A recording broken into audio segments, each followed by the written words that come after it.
puas dengan bakso pedas? Eits, tunggu dulu. Menu bakso dari Bondowoso belum tuntas nih. Ini loh, ada sajian bakso lain yang gak kalah nikmat, Fems. Kalau bakso biasanya bulat, bakso yang ini bentuknya lonjong, Fems. Potongan kikil dan tetelan sapinya juga melimpah. Begitu bakso dibelah, kejutan lain menyambut di dalamnya. Beuh, mantap, Fems. Buat para pecinta bakso, kenalin nih, bakso gulung Cak Rusdi dari Bondowoso. Daging baksonya lembut, ada selembar telur dadar dan isian daging cincang, Fems. Semangkok bakso gulung pas banget nih buat hangatkan perut di suasana kota Bondowoso yang adem ayam. Apalagi disantap bareng si doi. Aduh duh, mantap deh, Fems. Satu porsi isian bakso nggak berlebihan kok, Fems. Satu gulung bakso ditemani tetelan yang berlimpah dan bihun sebagai pelengkapnya.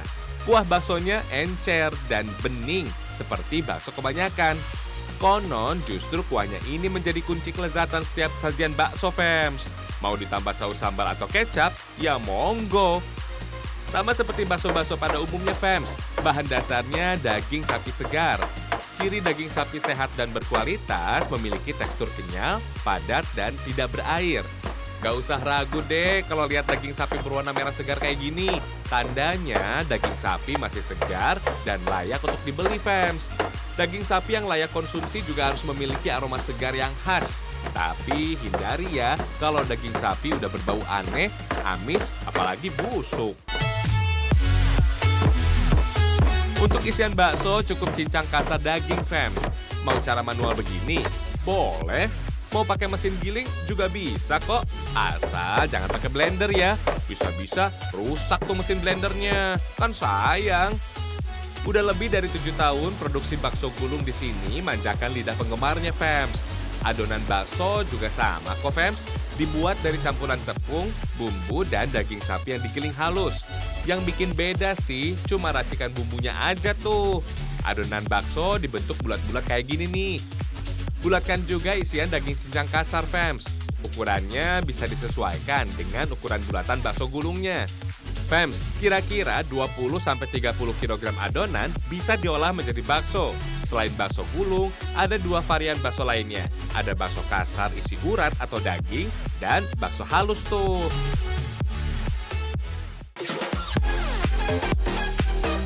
Kita buat bakso dagingnya dulu yuk. Caranya, ambil adonan bakso seukuran kepalan tangan, lalu diremas sampai dengan adonan menjadi bulat. Fems, adonan bakso yang bagus dan kenyal akan mudah dibentuk bulat. Tinggal masukin isian daging cincangnya aja nih. Terakhir, cemplungkan bakso ke dalam air hangat. Menurut sejarahnya, bakso berasal dari negeri Tiongkok, Fems. Dalam bahasa Hokkien, bakso berarti daging yang digiling. Konon, bakso tercipta di abad ke-17 sebagai wujud bakti seorang anak bernama Mengbo. Mengbo sangat prihatin melihat ibunya yang sudah tua dan gak bisa makan daging kegemarannya. Saat melihat tetangganya yang lagi menumbuk beras, Mengbo jadi kepikiran untuk menumbuk daging hingga halus. Kemudian daging dibentuk bulat kecil dan disajikan dengan kuah kaldu, sehingga ibunya mudah menyantapnya. Sejak saat itulah, Fems, kelezatan bakso menyebar hingga ke Nusantara oleh para pedagang Tiongkok. Seiring berjalannya waktu, varian bakso lain mulai muncul, seperti bakso gulung dari Bondowoso ini, Fems. Cara bikinnya, bakso gulung tinggal digulung aja, lalu dipipihkan. Untuk isiannya, ada selembar telur dadar. Isian daging cincang juga harus dipipihkan, lalu tumpuk jadi satu. Tinggal lipat dan gulung aja, Fems. Simpel kan? Sebelum disajikan, bakso gulung direbus dalam air kaldu. Mantap deh pokoknya. Fems, pelopor bakso gulung dari Bondowoso sudah eksis lebih dari 7 tahun yang lalu. Dalam sehari, ratusan bakso gulung bisa ludes di serbu pembeli. Kalau mau coba, silakan datang ke daerah Traktakan, Kabupaten Bondowoso, Jawa Timur. Cukup bawa uang Rp20.000. Udah puas makan semangkok bakso gulung dengan tetelan dan kikil yang berlimpah. Dijamin puas deh.